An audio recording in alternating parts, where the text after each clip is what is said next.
เลยเนาะตบบางเขาเนาะ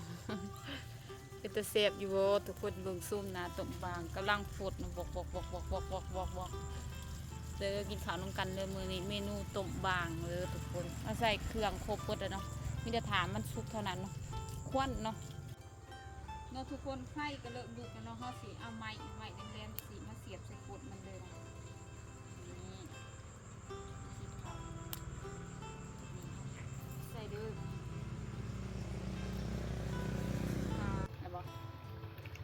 สบายดีเนาะสวัสดีเนาะมื้อนี้น้องออนพาทุกคนมาเฮ็ดเมนูบ้างกระเตเนาะมื้อนี้เนาะเฮาก็ไปใส่กับได้เนาะบ้าง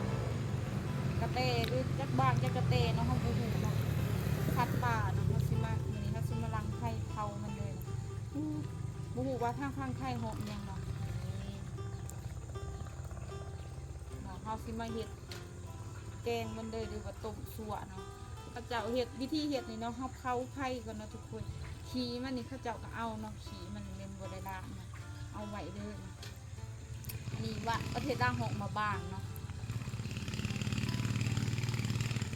น้องอ่อนกับบริไปใส่มาหรอกเนาะน้องอ่อนซื้อน้องเขาเนาะตัวหนึ่ง50,000 กีบทุกคนว่า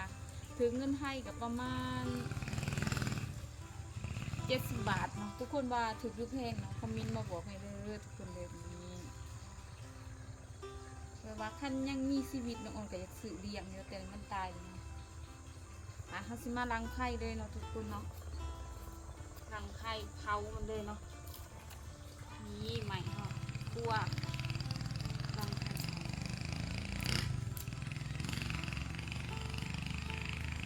ไข่จะล้างกันเด็กง่ายๆเลยเนาะง่ายๆเอ้าตัวบุ้งบักลงนะล้างไข่ก็ติดอย่างเงี้ยใ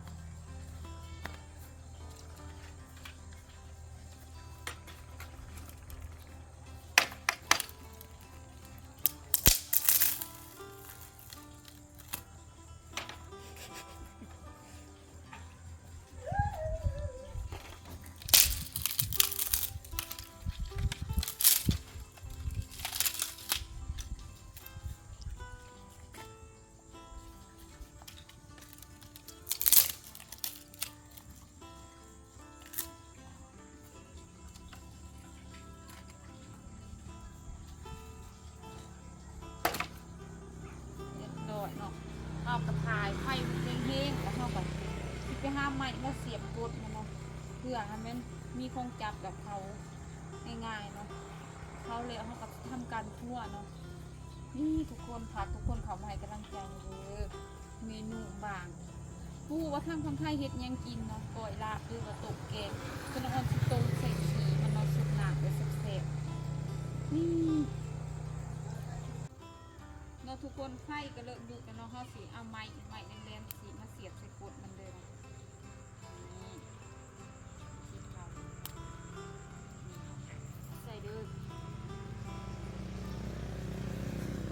ไข่ดูสีขนาดนั้นเขาเบื่อคนมัน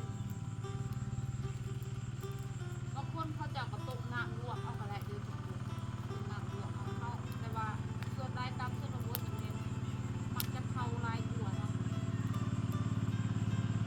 สัตว์ป่ามันก็อยากกินหญ้าเก็บหนอน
บางนะสปปลาว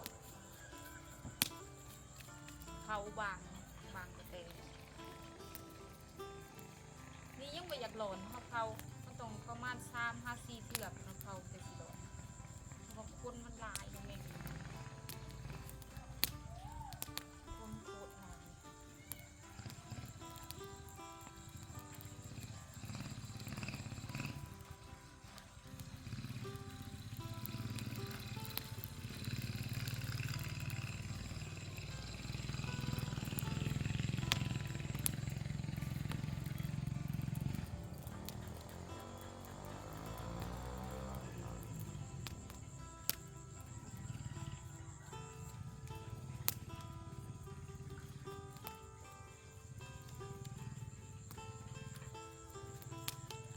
เขาแล้วก็ขูดจนกวกคนมันสิเบิดเนาะนี่ก็ไก่สิโลนเนาะเขาเผาหลบนี้เขาก็ผู้ที่งาบไปหลักหนักเลยได้แล้วเนาะทุกคนไปเอาเผาไฟเดี๋ยวเขาต้องเอามาล้างเลยทุกคนล้างแล้วเป็นคือเห็ดกินเลยต้มหรือเอาไปส่วนกับแบบเต้เนาะบางคนก็หมักก้อยเนาะดีเดียวค่ะพักแล้วเอาไปขวดหรือเอาไปโกะเวลากินจะเสร็จเนาะได้นี่เนาะคือขี่ว่านี่เนาะบางคนหมักกับกินเนาะบางคนบ่หมักกับบ่กินขี่มันนี่เขาจะว่าเป็นยาดูคือกับเป็นยาดูโบสนองอ่อนหันแล้วที่เอาอยู่เนาะคืออันนี้มันกับบ่เอามันกับโคนมันคือมันเป็นอะไรมิ้นห้องคือแบบว่ามันมิ้น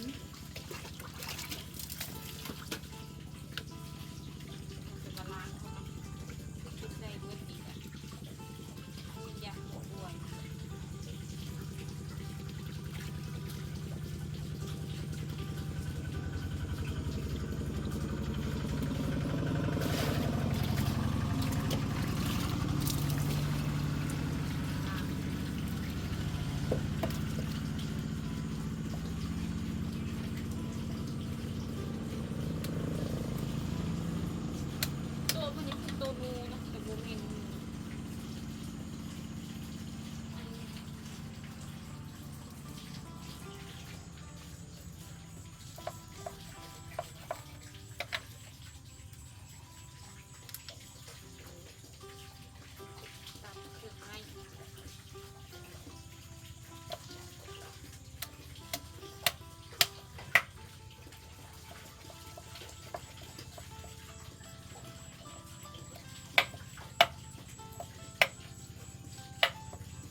ควันเนาะควันพื้น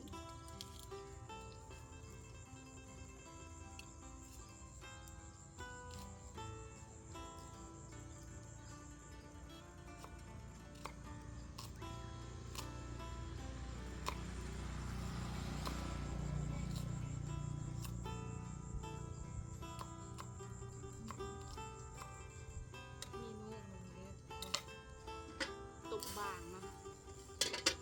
ข่ายนะเขาลากเนี่ยมันจะว่ามันจะเปื่อนเนาะขามันแก่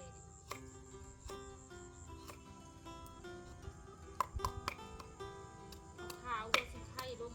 แต่ว่าเขาหมดไปเอาวัวสิงไข่เดินไปใส่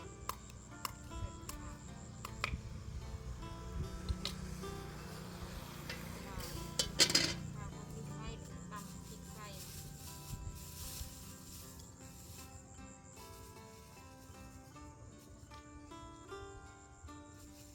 เนี่ยคือคนหมักเนาะเผ็ดหน่อยเผ็ดตายเนาะท่านมีกะเขาไปเก็บไว้ผักขาดยังไม่ใส่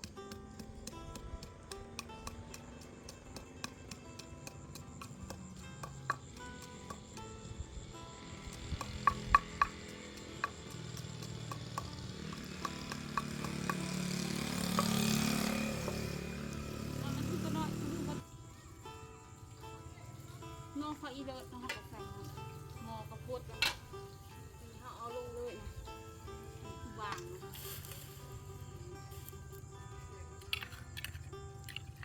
ปิดก่อนเอากับปิดไปเอาเกลือไปเลยเป็นหัวใส่เนาะเอาไปก่อนขามันพดอ่ะเขาสมปรุงกันเลยเนาะพริกน้อยนี่เนาะคั่วเขาเนาะนี่ทุกคนกำลังพดเลยเนาะตบบางเขาเนาะเป็นตะเสียบอยู่ทุกคนเบิ่งซุ่มนะตบบางกำลังพดเนาะบอก